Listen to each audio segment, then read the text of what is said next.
Measure 91 means regulating and legalizing marijuana for adults, freeing up time and generating revenue so police can better protect us from serious, violent, and unsolved crimes.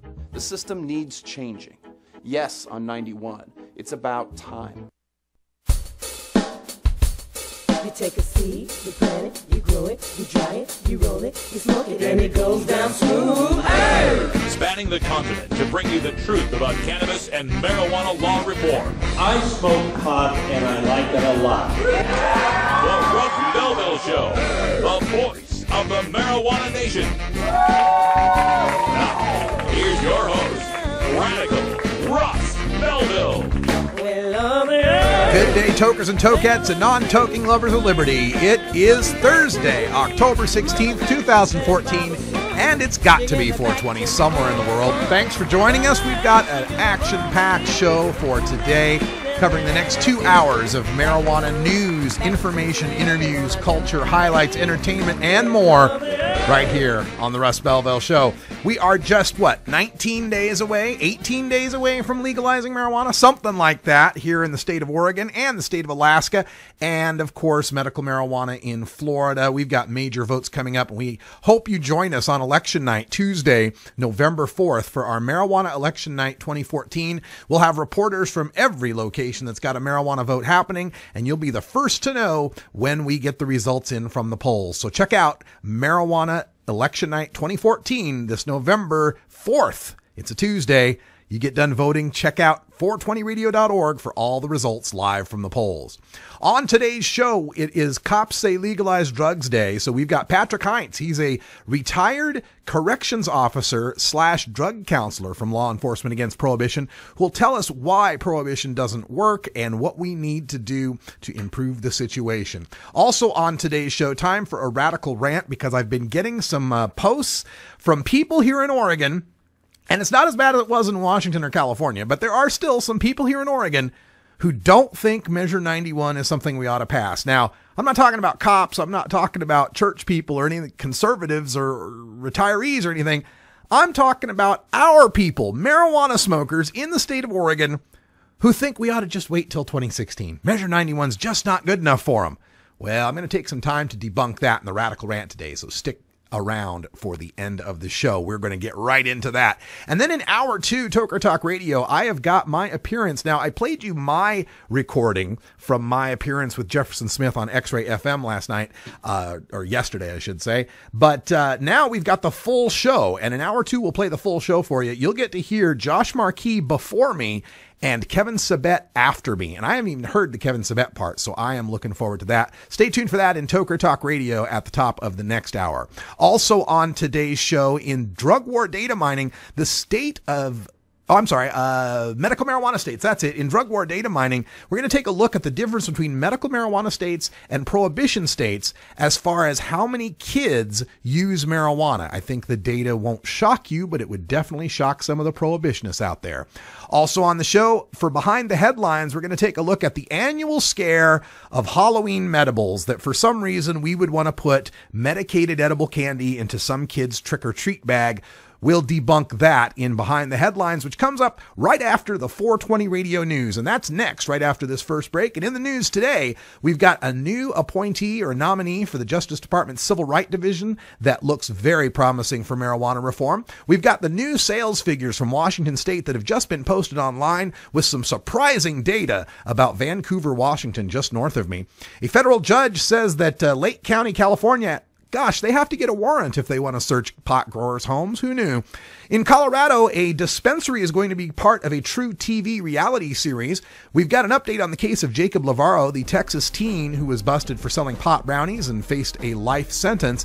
And we've got Florida cities already gearing up for medical marijuana moratoriums, even though they haven't passed medical marijuana yet. All that's coming up in the 420 Radio News, a part of the Russ Belville Show, right here on 420radio.org. Stick around. We're back with the news right after this.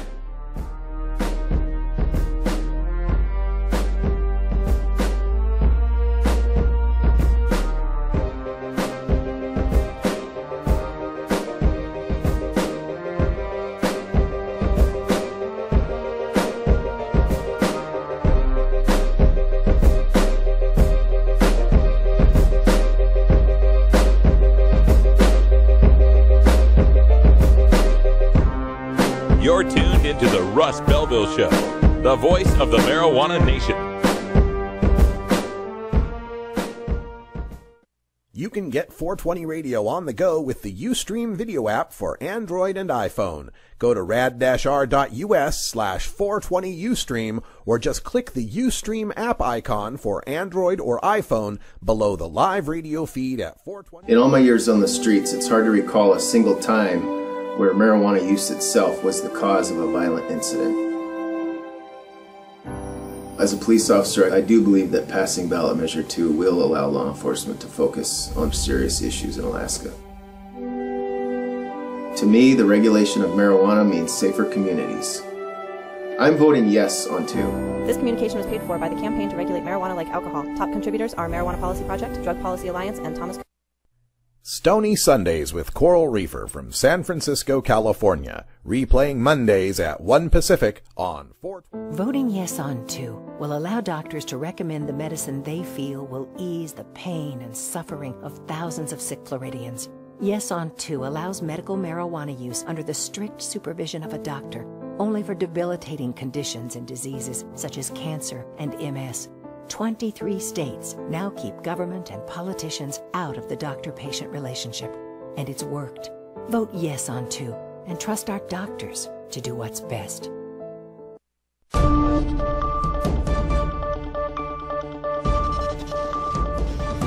It's time for the 420 Radio News, covering the latest headlines in consumer cannabis, medical marijuana, and industrial hemp. Transcripts of 420 Radio News are available daily on our website at 420radio.org. Now, here's Russ Belville with your marijuana headlines in 4 minutes and 20 seconds. This is your 420 Radio News for Thursday, October 16th, 2014. The newly named acting head of the Justice Department's Civil Rights Division has called for the legalization and regulation of marijuana, putting her ahead of Attorney General Eric Holder on that issue. Vanita Gupta, the senior American Civil Liberties Union attorney who will take over the Civil Rights Division next week, wrote a CNN column last month praising the legalization and taxation of marijuana in Washington and Colorado. Gupta wrote that those who, quote, seek a fairer criminal justice system unclouded by racial bias must, at a minimum, end quote, demand that the government decriminalize possession of marijuana. She also called the laws legalizing marijuana in Washington and Colorado, quote, racial justice victories, end quote, and said the war on drugs has been, quote, a war on communities of color, end quote. Regulators in Washington state are trying to make it easier for financial institutions to track their pot-related customers. In the last few days, the state's Liquor Control Board has started posting the sales activity of licensed marijuana growers, sellers, and processors online, along with any warnings or fines issued to businesses caught out of compliance. The data show that Vancouver, just across the river from Portland, Oregon, sold the most marijuana of any city in Washington at $2.7 million. That's from just 2 pot shops and is almost double Seattle's $1.4 million with 3 pot shops. New Amsterdam in Vancouver is the top-selling store in the state, and Main Street Marijuana is number 4. Vancouver's 2 pot shops also outsold 4 pot shops each in Spokane, Bellingham, and Tacoma. Total statewide sales year-to-date is almost $14 million since July. A federal judge says authorities in a Northern California county must obtain a warrant before raiding homes to seize pot plants. U.S. District Judge Thelton Henderson issued the ruling Tuesday in a case brought by Lake County residents whose homes were searched without warrants. According to the San Francisco Chronicle, Henderson said that residents would likely succeed in showing their constitutional rights were violated. Lake County approved an ordinance in June that restricts the growing of medical marijuana. Lawyers for the county defended the searches, saying the ordinance declared illegal marijuana cultivation an immediate threat. But Henderson said the county had failed to explain how cultivating more than 6 mature marijuana plants posed an imminent danger. The burgeoning Colorado marijuana industry is heading to reality television. True TV has ordered a pilot for Medicine Man, about the family behind the largest single dispensary in the state where marijuana has been legal since January 1st. This marks the first TV series about a Colorado marijuana business since the legalization. 10 members of the Williams family spanning 3 generations work in the business, which has a strict code of conduct for its employees. The show will chronicle the struggle to build a marijuana dynasty, as well as the trials of the Williams family's unusual life, as they ride the wave of a modern-day green Halloween gold rush. Chris Lynn, president and head of programming for True TV, said, quote, "We're very excited to be the first network to put the new legal marijuana business front and center in a brand new television series." A teenage boy whose case made national news when he was facing up to life in prison for possessing pot brownies in Williamson County, Texas, has pleaded guilty to a lesser charge. Jacob Lavarro, age 19, pleaded guilty today to the second-degree felony of possession of THC, said his lawyer, Jack Holmes. Lavarro agreed to the plea in exchange for a sentence of 7 years of probation. A second-degree felony carries a punishment ranging from 2 to 20 years in jail. Williamson County prosecutors had previously dropped a first-degree felony drug possession charge against Lavarro, which involved the marijuana brownies. The charge was controversial because it was based on the entire weight of the brownies, including the chocolate, flour, and sugar. The rush to delay medical marijuana dispensaries from opening in some cities in Florida is on, even before Florida voters decide on the marijuana measure on November 4th. So far, at least 6 municipalities in Palm Beach County have given preliminary approval to moratoriums that would temporarily prevent medical marijuana treatment centers and dispensaries from opening in their areas. Boca Raton was one of the first to consider halting marijuana treatment centers and dispensaries from opening for at least a year. Following suit were Boynton Beach, North Palm Beach, Lake Clark Shores, and the village of Gulf. Also, Delray Beach, Haverhill, and Hypoluxo officials say they are going to discuss at their meetings. This has been your 420 Radio News for Thursday, October 16th, 2014. I'm Russ Belville.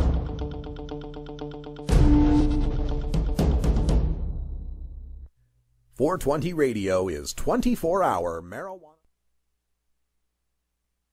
The doctor has the right to prescribe OxyContin or any type of prescription like that. They should have the right to recommend medical cannabis for that same patient. In the 1980s, my mother asked me to help a friend of hers who was terribly nauseous and vomiting every single day from her treatment, and my mother begged me, since I was a young adult, could I find marijuana for this woman? And it's a crime that even all these many years later, we still have to illegally get this treatment that really makes a difference for people. The real concept is Amendment 2 would allow for medical decisions to be made by doctors instead of politicians. We're asking you to please vote yes on Amendment 2 November 4th because there are patients that need medication in this state and they deserve it. I am. And I am. And I am. United for Care.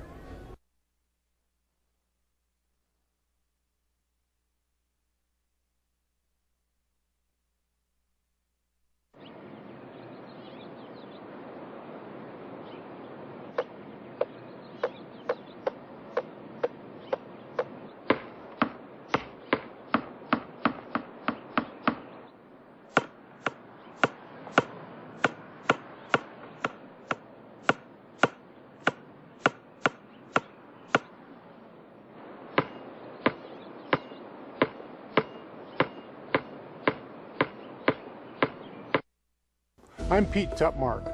I spent 33 years in law enforcement, from deputy sheriff to sergeant, working 10 hours a day protecting Oregonians. Last year in Oregon, there were 13,000 citations and arrests for marijuana. That takes time. Time better spent solving murders, rape cases, finding missing children. The system is broken. Measure 91 regulates marijuana for adults, so police have time to fight serious, violent, and unsolved crimes. It's about time.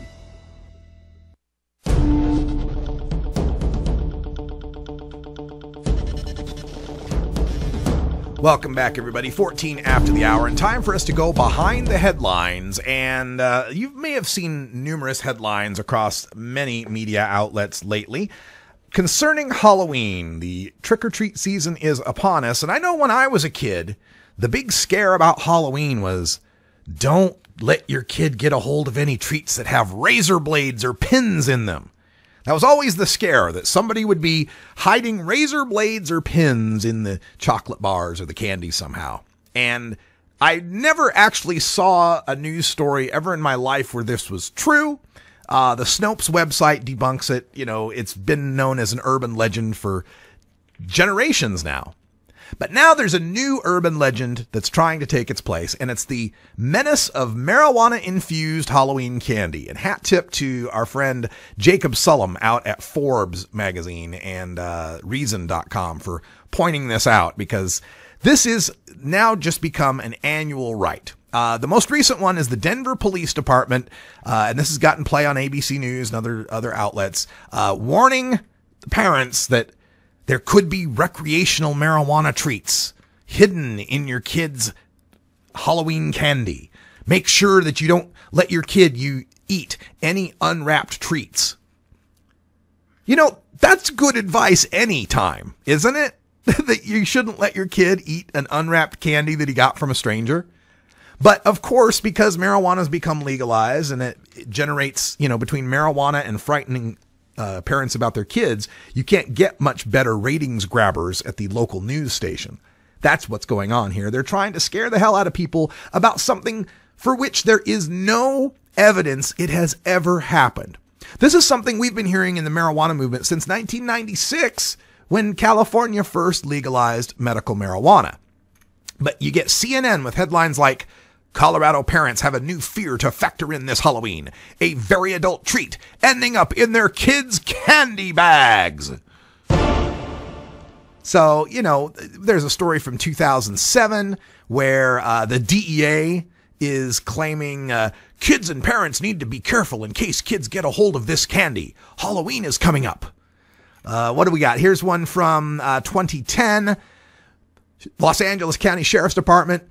Parents, be on the lookout for marijuana-laced candy, soda, freezer pops, and other edibles that could be handed out on Halloween. We felt obliged to share this information with parents in the community because you really can't tell the difference.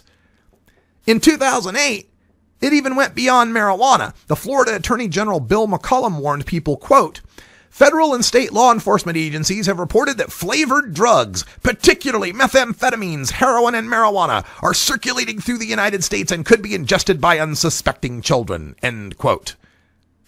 It's not just marijuana treats, it's grape heroin and strawberry meth. And again, no evidence whatsoever these things have ever existed. The DEA has never been able to confirm this. And anytime there's a seizure of any sort of medicated edibles around Halloween, the press just jumps right to the assumption that it had to be a plot to get the kids stoned. Just last October, in 2013, at Westchester State University in Pennsylvania, campus police found 40 pounds of marijuana-infused candy that had been shipped in from California, right? And so the authorities, the district attorney said there's no indication students plan to distribute the candy to children for Halloween. And the also said authorities believe the candy was meant to be shared and sold among university students.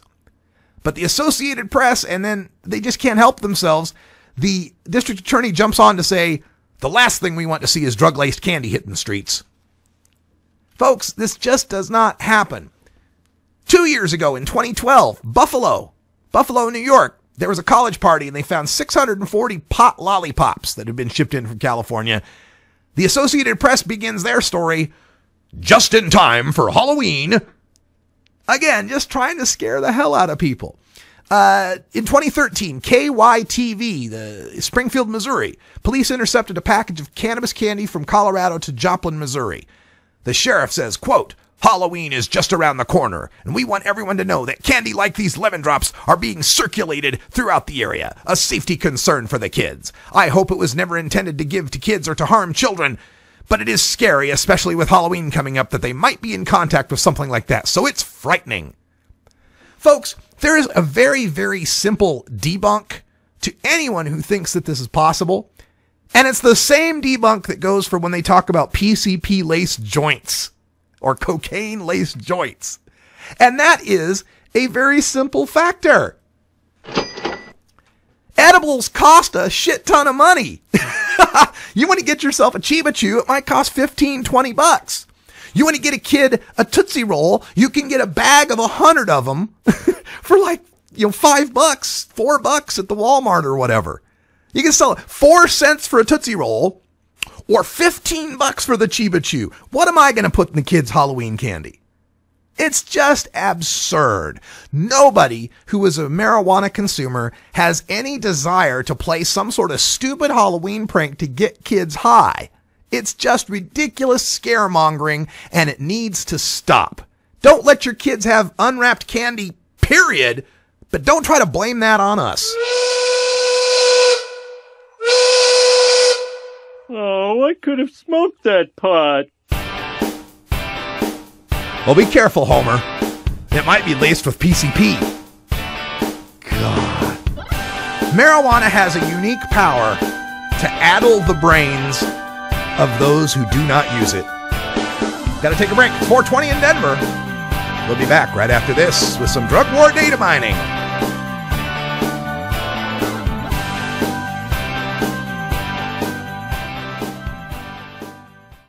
.420 Radio, the activist radio station. Are you a hypocrite? If you live a closeted cannabis lifestyle, you are. Read about 7 people living a closeted cannabis lifestyle who are on the verge of coming out in The Hypocrites by Mara K. Eaton. Available at areyouahypocrite.net. You can purchase the book on Amazon and Barnes & Noble, also available on iTunes. Check out Mara K. Eaton on Facebook as well. Learn more at areyouahypocrite.net.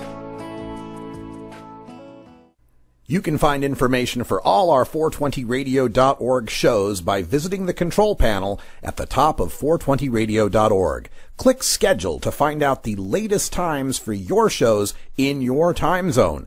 Click Show Guide to learn more about each show. Thanks for supporting 420radio.org. It was a nightmare scenario last May for one Southern Oregon woman. It's 4 a.m.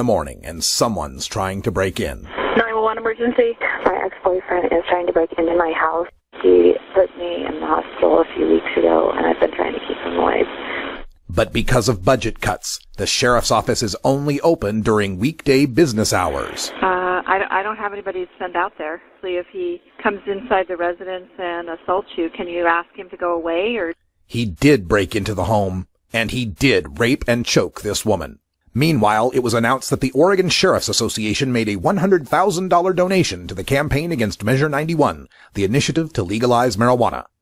So there's enough money to protect people from marijuana, but not rapists?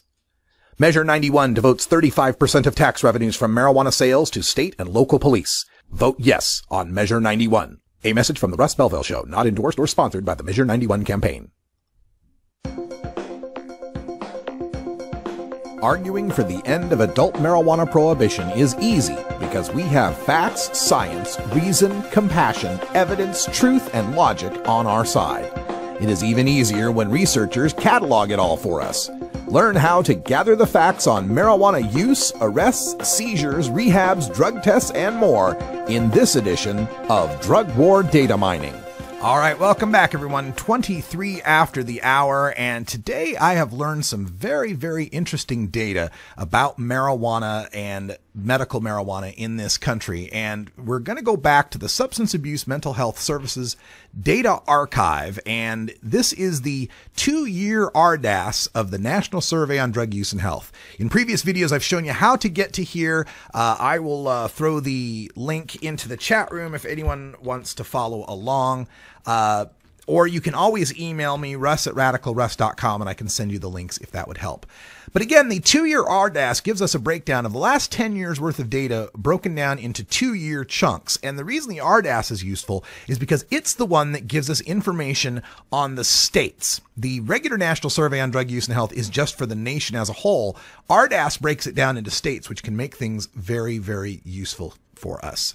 One of the things that we always like to look up in our row variable here is something called IRMJRC. IRMJRC is the marijuana recency. How recent have you smoked marijuana?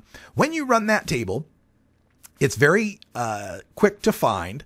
And let me switch to a bigger screen here so people can see that when we're talking about recent marijuana use, within the past 30 days, 6.3% of the people have used marijuana, 4.5% within the past year or so. So we got about 10.8% of the people that smoke marijuana on an annual basis. And in previous episodes, we have broken that down by selecting a particular state and also by selecting people of particular ages. Today, I want to take a look at how we can break this down and find out whether or not medical marijuana use in a state has shifted the average age of a marijuana smoker. Now, we have another variable we can add in the column figure called cat age, which is categorical age or age category. And it breaks down into multiple levels. There's 3 levels, 5 levels, 6 levels, and so on. The 3 levels will do for that for now. The 3 levels are 12 to 17-year-olds, 18 to 25-year-olds, and 26 plus, or as I like to say, teens, college age, and adult. So when we look at it that way, we find that 7.3% of teens are smoking monthly, 17.2% of college age are smoking monthly, and 4.3% of 26 and older are smoking monthly. But if you'd like to see how this has changed over time, we can add another variable called year pair indicator. Year pair indicator tells us which of those 5 pairs of years the data comes from. By putting it in the control field, we get a separate page for each of the year pair indicators. Running that table will give us our information. And to make it easier to read, we can take off the bar chart option, which you can't quite see on the screen here. Let me see if I can squeeze this in just a bit. There we go. We can take off the bar chart option so we don't have all these charts in between and revise the display. And from that data, what we're going to find is that teens, 8% of teens were using marijuana monthly in 2002, 2003. That has gone down to 7.6% of teens in 2010, 2011. Likewise, when we look at the 26 and older, it's to 4.8% now, where it used to be at 4% before. It seems like over the past decade, the ages have shifted a bit. Shifted toward older folks. Now, the kicker. Can we get that down to whether or not they are a medical marijuana state? What we'll do this time is we'll take the cat age feature and put that into, let's see, let's just change this right here. Let's go and get instead of cat age, there is a variable that we can use called med marijuana, MED-MJ, and whether or not your state has medical marijuana in it. So we'll break down how often people use. We will look at their medical marijuana use by each year pair indicator. Running that table shows us some very interesting information. That we find in states with medical marijuana use in the past 30 days was 11%, but about 6% when there was no medical marijuana. As we move to later on, non-medical marijuana use has gone up marijuana use has gone up in the non-medical marijuana states, but stayed relatively the same, 11.2 to 11.6, in the medical marijuana states. So it doesn't seem as if medical marijuana has had a significant impact on how much people are using. We'll have more information on how to break down this data on the next edition of Drug War Data Mining that we'll do on tomorrow's show. I'll show you how you can break all this down by age group. 420 Radio, the home. I'm Lori Constantino, former chief prosecutor for the state of Alaska. As a retired law enforcement official, I know our current marijuana prohibition laws just aren't working. In fact, they've caused far more problems than they've solved. It's time for Alaska to take a more sensible approach. That's why I'm voting yes on ballot measure 2. I'm Bill Parker, former Deputy Commissioner of Corrections in Alaska, and I'm voting yes on 2. For me, it's a matter of public safety. We have limited law enforcement resources, and they should be spent addressing serious crimes, not arresting thousands of Alaskans for marijuana. And I'm Kim Cole, a local high school teacher and a mom, and I want to see marijuana handled in a way that actually benefits Alaskans. The marijuana industry should be managed by responsible businesses and not criminals. This means safer communities, revenue for the state, and jobs for Alaskans. I'm voting yes on 2. This communication was paid for by the Campaign to Regulate Marijuana Like Alcohol. Top contributors are Marijuana Policy Project, Drug Policy Alliance, and Thomas Cody Swift. Treating marijuana as a crime in Oregon has failed.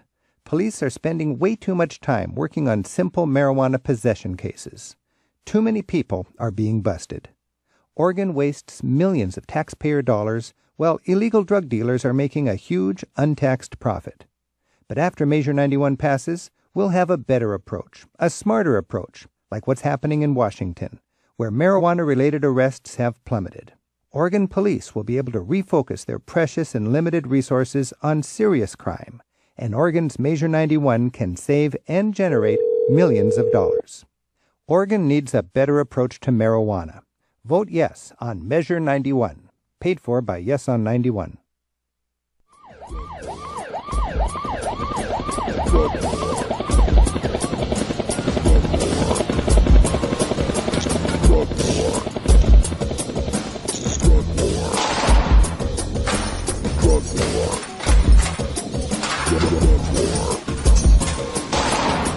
of the most disturbing elements of the Prohibition War is how it's made police the enemy of otherwise law-abiding cannabis consumers.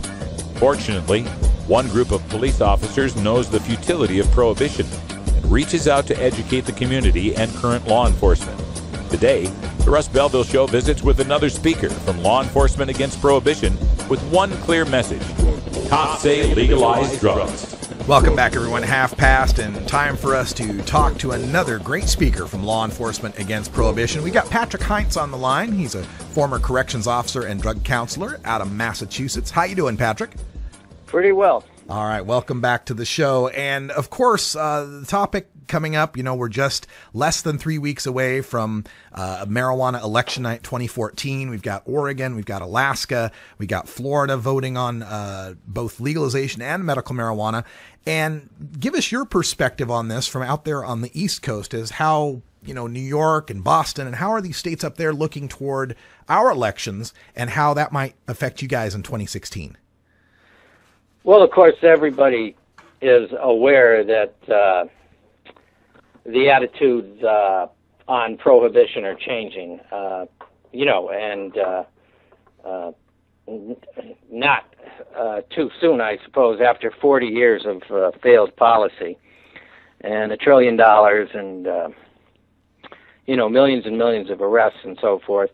And nothing has changed. So it seems like it's just this horrific waste of resources with the grand accomplishment of nothing as far as, harm reduction or cessation. I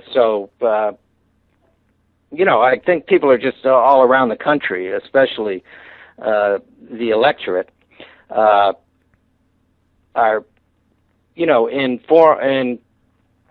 favor of some kind of reform. The problem, of course, is that since it's been a funding source for 40 years for different agencies and law enforcement and corrections, it's hard to back away from the trough for some of these entrenched people. Addicted to the drug war funding, so to speak. Exactly. Now, I worked as a licensed substance abuse counselor in corrections, and, one of the basic things about substance abuse and addiction is, there's a checklist. If you do this, you're addicted and so forth. And all of the things on the list that, you do it more and more, and it keeps getting worse and worse, or nothing improves. It interferes with the rest of your life, but you keep on doing it. It has a negative impact on the rest of your life, and you keep on doing it. And all of these checklists to determine if you're an addict, they apply to the war on drugs. Police departments, they keep arresting more and more people. And yet marijuana doesn't go away. Because they're prioritizing the war on drug activities and spending all the resources and times chasing nonviolent substance abusers, all the closure rates on all the dangerous crimes out there like murder and assault and breaking and entering and so forth, the closure rates on those things are all going up. So they're spending all their time chasing their tails in the drug war and neglecting public safety. So it's as if law enforcement is addicted to the war on drugs. One of the talking points that we hear from the other side in their opposition to marijuana legalization is that it doesn't need to be a dichotomy. It doesn't have to be prohibition or legalization. There's some sort of third way, and they never really describe what it is, but it seems to involve rehab. seems to involve this idea that we're shifting our priorities from incarceration to treatment and prevention. And what do you think about that?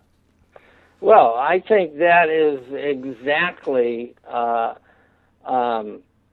way to go. The problem is if you don't do it in a regulated environment, you keep the funding criminal enterprise.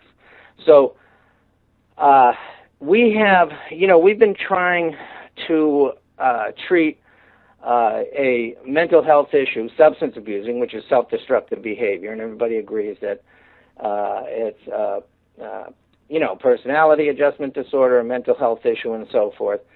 But what other health issue do we declare war on in the United States and try and solve it with corrections and incarceration? Nothing. So what we need is a public health approach to addressing substance abuse in our culture. And the perfect example of this, of course, has been big tobacco. Mm-hmm. Now, we didn't declare war on big tobacco. We didn't start arresting people and make it illegal and so forth. We just gave people some accurate information. And as soon as the Surgeon General's report came out and we identified tobacco for what it was, it's a habit, it's self-destructive, and it causes deaths, we've reduced tobacco consumption in America from, in the 50s, it was somewhere around 75% of adults smoked tobacco, and through education and honesty, we've reduced tobacco consumption among adults in America from 75% down to 17%. And that's a public health model of intervention, harms reduction, and cessation. And that's how you do it. But you don't have to arrest people first to get them to stop smoking tobacco. Let me play devil's advocate on that stat, because I use it a lot as well. I point out how much, tobacco smoking has gone down. But one critical difference is that when you tell the truth about tobacco, you're telling the truth about something that's highly toxic and addictive. When you tell the truth about marijuana, you're talking about something that can have health benefits for some people and is non-toxic and non-addictive for most people. So telling the truth about it may not actually reduce use. It may increase use. Any thoughts on that? Well, of course, all the models overseas, prove conclusively that that's not the case. And one example, for instance, is in Amsterdam, where for years, they have these cafes and people can buy hash and smoke hash and so forth. In that country, compared to America, the age of onset of first use in America is so much lower and so much higher, and the number of kids that are smoking it is minuscule compared to that of America. And when you talk to kids over there and ask them if they go to the cafes and smoke hash, they laugh like it's a joke, and they say, "Oh, no, that's what the tourists do. It's corny." And it's obvious now to almost everyone that marijuana does have a legitimate place in medicine. And that should be determined between a doctor and a patient. And the other thing is marijuana, just like alcohol, it should be up to, rational adults to determine their relationship with these things based on some real information. So alcohol can be abused. We don't want people abusing it, but it's still available. If marijuana were treated like any other mood-altering substance, like tobacco or alcohol, I think people are not mindless lemmings, and just because it's legal, they're going to go out and become chronic, daily marijuana smokers. And in fact, all the polling done says that if all drugs were regulated and legal, would you start doing it? And it's like 1/10 of 1% or 6/10 of 1% of people say they might try heroin. But at least it would be regulated. Here's another problem with an unregulated environment. And so no matter how we regulate it, it should be regulated because, you talk about marijuana, but leaving all drug distribution as the purview of criminal organizations and syndicates is a bad idea. One of the most striking studies I recently read was about Molly, which is the party drug for raves and so forth. And kids will go to raves and they'll take Molly.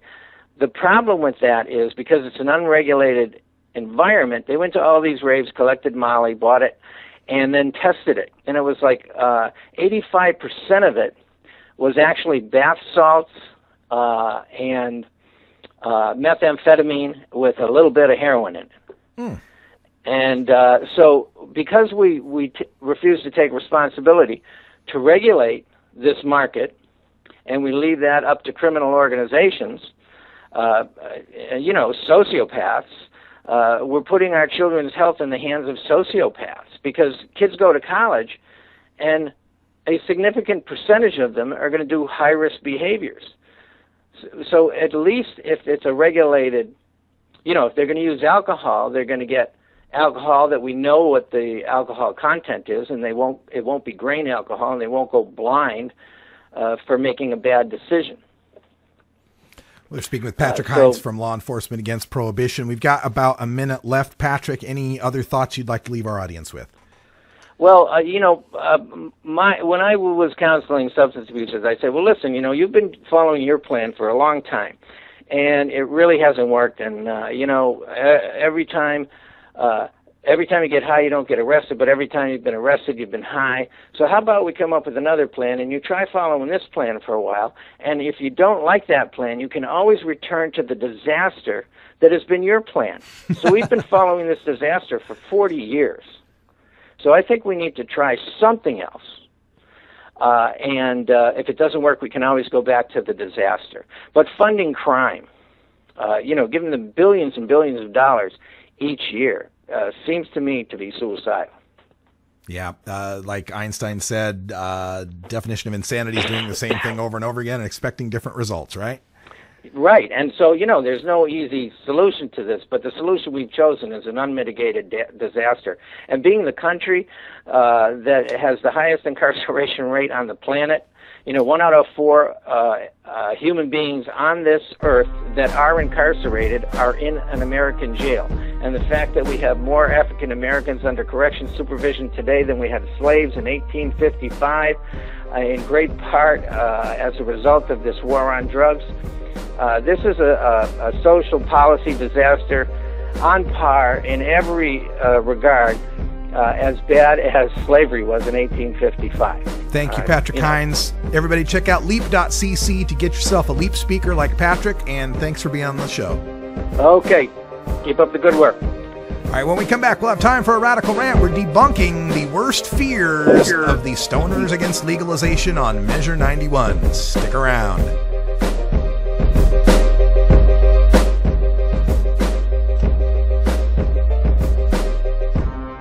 You're tuned into the Russ Belville Show, the voice of the marijuana nation.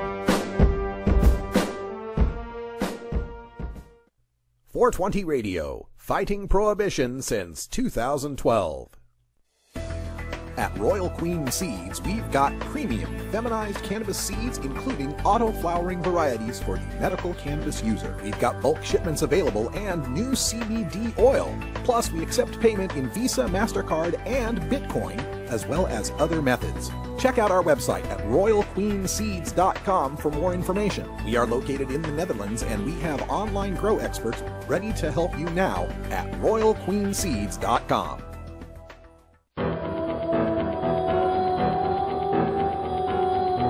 In the interest of fair and balanced journalism, the Russ Belville Show presents the anti-drug public service announcement of the day. Oh, hey everybody, it's me, Mr. Belville. Hey, and when you're in the entertainment business, you have to be traveling coast to Mr. Bill, you've got a long trip ahead of you.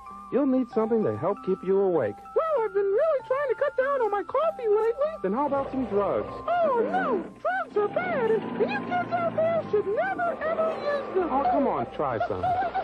So remember, kids, say, oh, no! to drugs.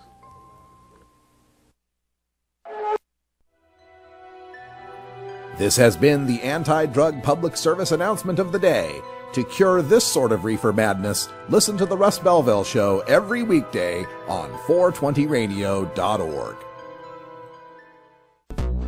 When you are starting up a medical cannabis business, you want a fired-up lawyer who understands the needs of cannabis consumers.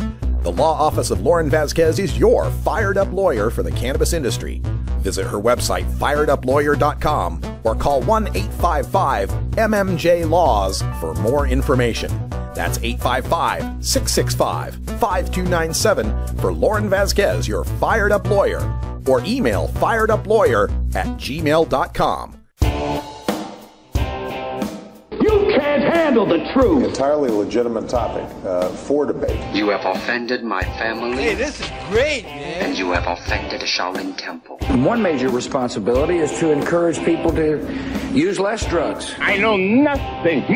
I support a change in law to end federal criminal penalties for possession of up to 1 ounce of marijuana. We don't need no stinking budget. Homosexuality, immorality in general. Down the centuries, you have slurred the meaning of the words we, the people. Be warned, this is not your mother's marijuana. You could ask yourself a question. Do I feel lucky? Well, do you, punk? I want to ask you a bunch of questions. I want to have them answered immediately. Surely you can't be serious. I am serious. And don't call me Shirley. Radical Rant.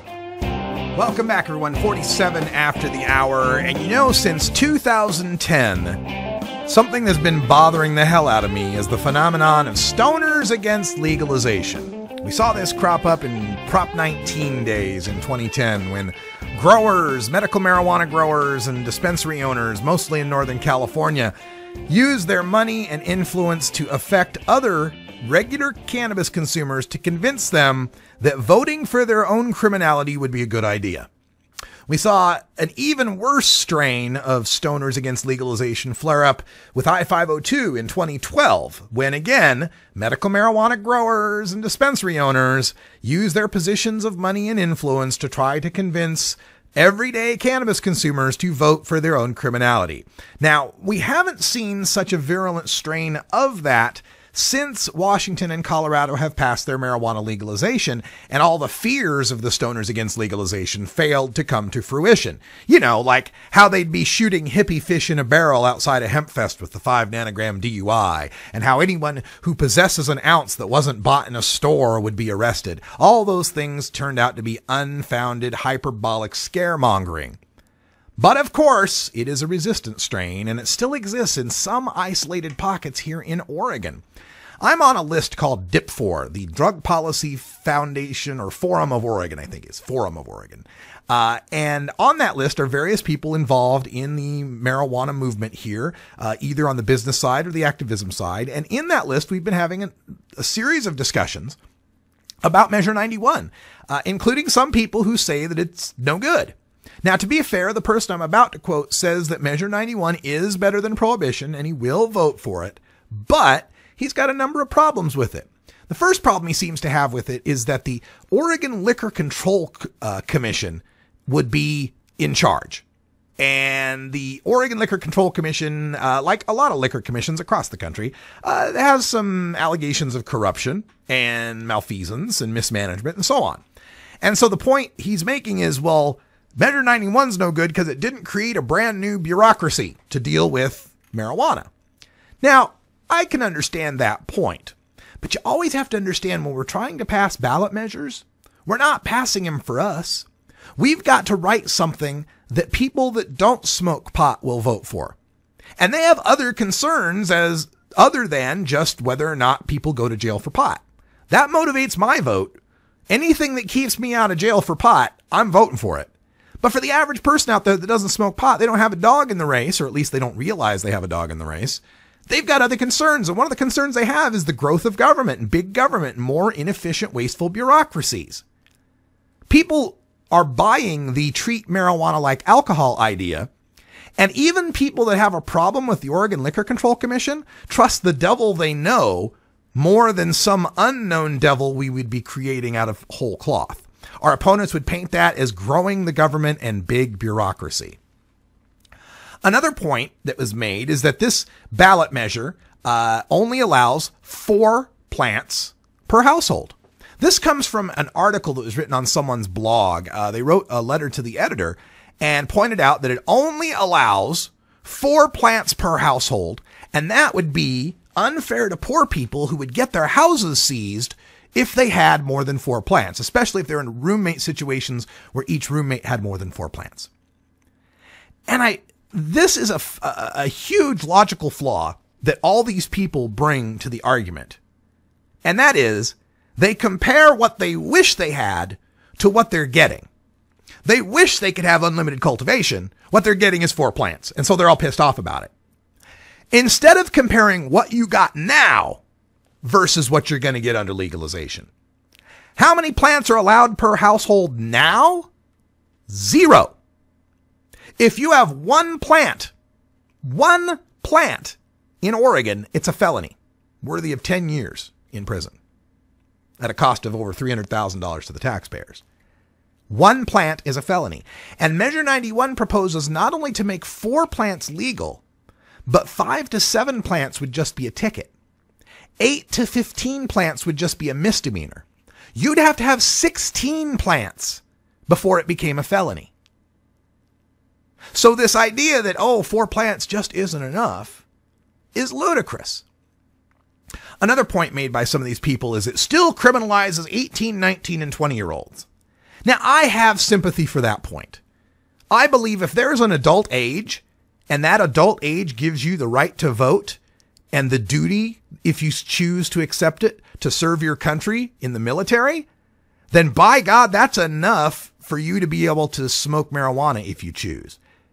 If you're old enough to put a ballot in your hand or carry a rifle in the sand, you're old enough to put a joint in your hand.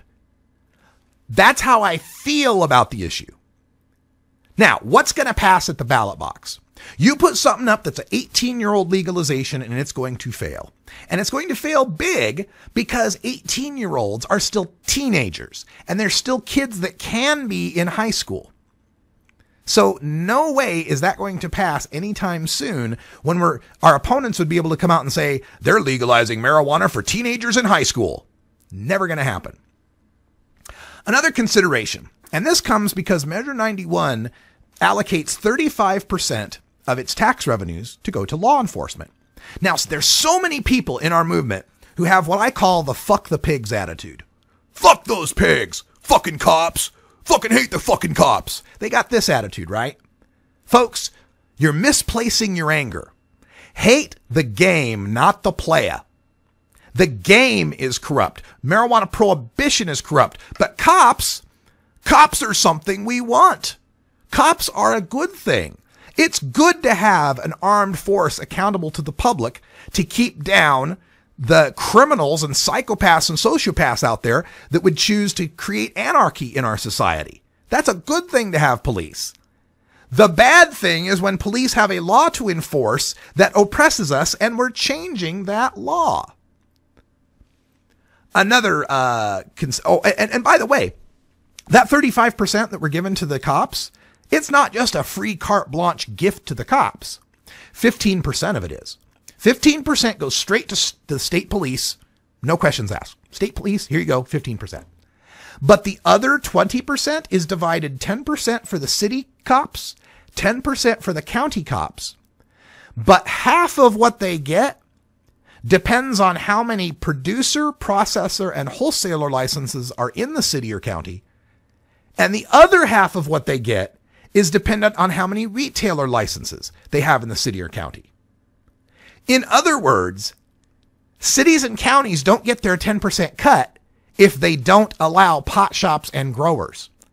And they get more of a cut the more pot shops and growers they allow. So this isn't so much paying off the police as it is bribing the police and the cities and counties to say, you don't get any of the tax money pie unless you let us play in your pool. Another consideration they've got a problem with. One person put up, well, there's no residency requirements. There's no residency requirements, so that just opens the door for Philip Morris and Marlboro to come in and take over the marijuana market. Folks, that ain't going to happen. Altria, the parent company of Philip Morris and Marlboro and all those guys, is a multinational corporation with global reach. Marijuana is still a Schedule I federal substance. The minute Altria gets into the business of buying, selling, or producing a Schedule I federal substance is the minute the federal government hauls them into court and takes even more of their assets than they've already taken. And trust me, Big Tobacco is not interested in getting into another federal courthouse anytime soon. It didn't work out so good for them back in 1998. Another consideration. I actually have this person's whose article's online who writes, quote, "The tax is too high at $35 per ounce and can be raised at any time by the OLCC, which will have a conflict of interest in regulating a product that directly competes with liquor, which it sells in its own stores." Well. That's a little bit of conspiracy thing. First of all, $35 an ounce is the lowest tax ever proposed on marijuana in this country. The lowest tax. Second of all, that $35 in tax is the only tax possible. All these cities, there's 17 or 18 of them now in Oregon that have passed these resolutions or ordinances to tax marijuana. Those will be invalidated when Measure 91 passes. Those evaporate and go away.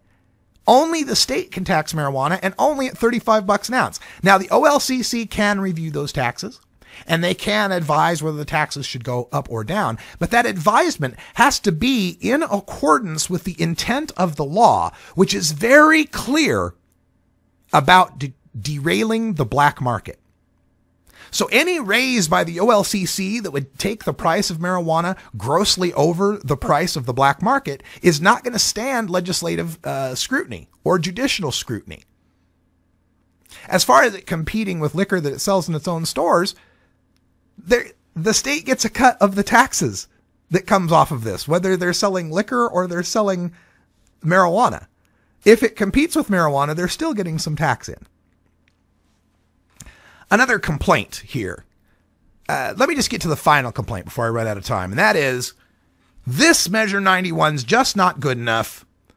We can wait till 2016. Folks, you are not going to get a better legalization plan than what is offered by Measure 91, which is already the most liberal legalization plan ever offered in the history of man that's made the ballot and has a chance to pass.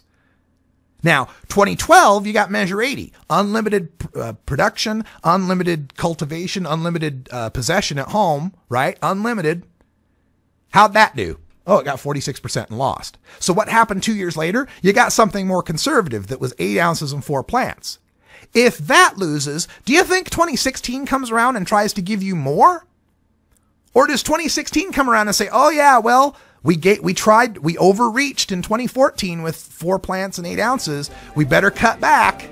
That's exactly what's going to happen if Measure 91 doesn't pass in 2014. Everybody's going to take it as a notice that there's a backlash now against legalization. And folks, this isn't just Oregon. This is a national issue we're talking about.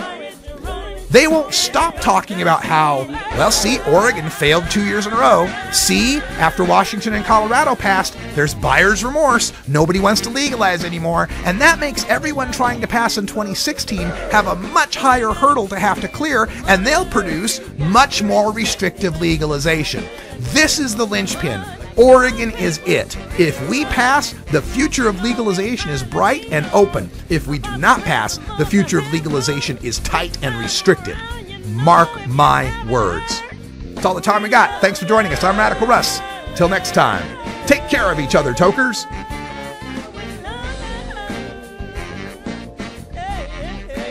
This is the Russ Belville Show.